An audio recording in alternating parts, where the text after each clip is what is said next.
Thank you, Acting Speaker.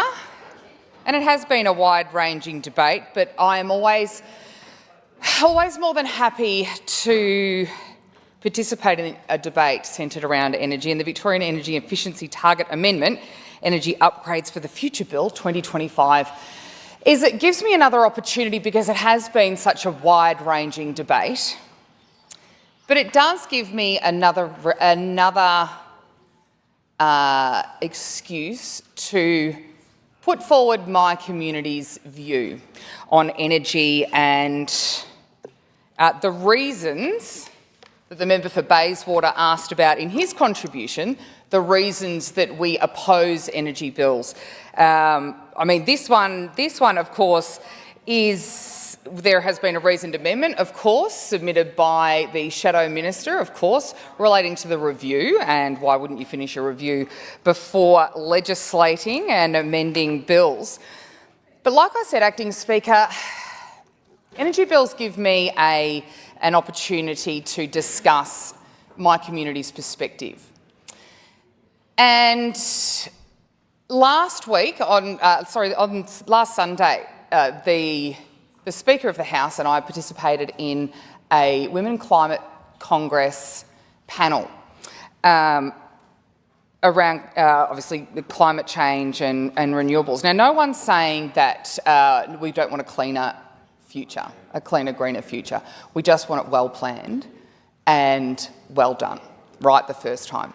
But this prompted me to reach out to a group that's come together out of necessity in the Wimmera and the Southern Mallee.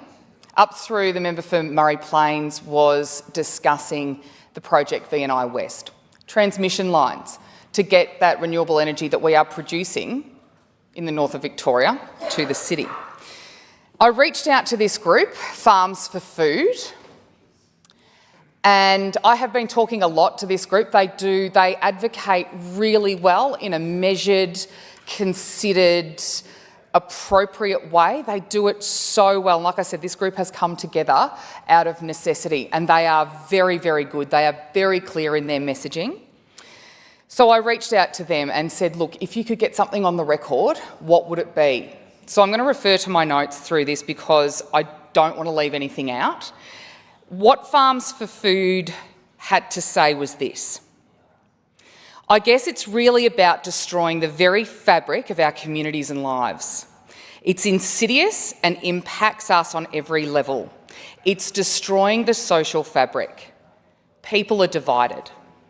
People are feeling disempowered and hopeless within their lives due to the uncertainty and the certainty exuded by proponents and hosts of projects. Mental health around uncertainty and certainty is a huge issue, and it already is for farmers, more than you could ever imagine. Business and property ramifications. How will our businesses be impacted? Our homes, our future plans centred on these things. Health impacts. We don't want to raise families near open-cut mines. Promises that the radiation levels will be contained are not reassuring. Now, of course, mineral sands mines are needed for the mechanics that go into batteries and a lot of mobile phones and go into a lot of batteries, a lot of renewable cleaner things that we use and would need built. An apology for broken promises won't bring back someone's health. Similar concerns regarding proximity to turbines, which will be the scale not built in land before. What of blade shedding, electromagnetic fields, transmission lines? Some of us are looking at all three of these things entering our lives. It's too much. People can only cope with so much, and this is too much. We worry about the longevity and sustainability of our communities, as we have no doubt that people will feel forced to leave. There will be those who would like to leave but may not have the financial ability, and they are the ones who will be most hurt by the exodus from our towns. Less services, businesses, people, vibrancy gone. It's appalling to think of what is likely to happen. We worry about suicide rates. Never mind that our districts will no longer be farming districts, the landscape and environment will be irreparably changed. We've made the decision to remain and push back while there's some hope. They still have hope. But when it comes to the crunch, we feel we would have to leave, and that's devastating. We are committed community people whose families have been here for generations.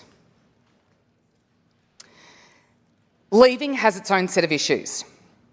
The loss of a community you're strongly tied to, the loss of proximity to family and friends, the loss of homes, dreams, hopes, and a farming future. It's going to create waves of renewable refugees who will experience anguish over what's been lost. We're most angry about what leaving would do to our children. They feel such a sense of belonging and correctedness within their community. Losing that will be hard on them. Another concern is the future of agriculture and therefore the existence of agricultural communities in small towns under threat. The lack of respect for country towns and living. The last true village lifestyle where people are so connected and interconnected is being fractured and wiped out by government and corporations on three fronts. Property rights have been erased. Land access, compulsory acquisition and caveats. Our highly productive food-producing soils are being degraded by the industrialisation and mining.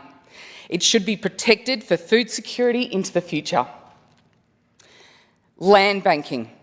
The government is allowing international corporations to buy up our farms for energy production, mining and tree plantations for carbon farming, our best land. It's important to stress that. Soil is really important. As long as corporations are given free rein to buy up or put caveats over our prime farmlands, we will lose more and more farming families and therefore towns. They keep saying our towns are in decline. But they are driving them to extinction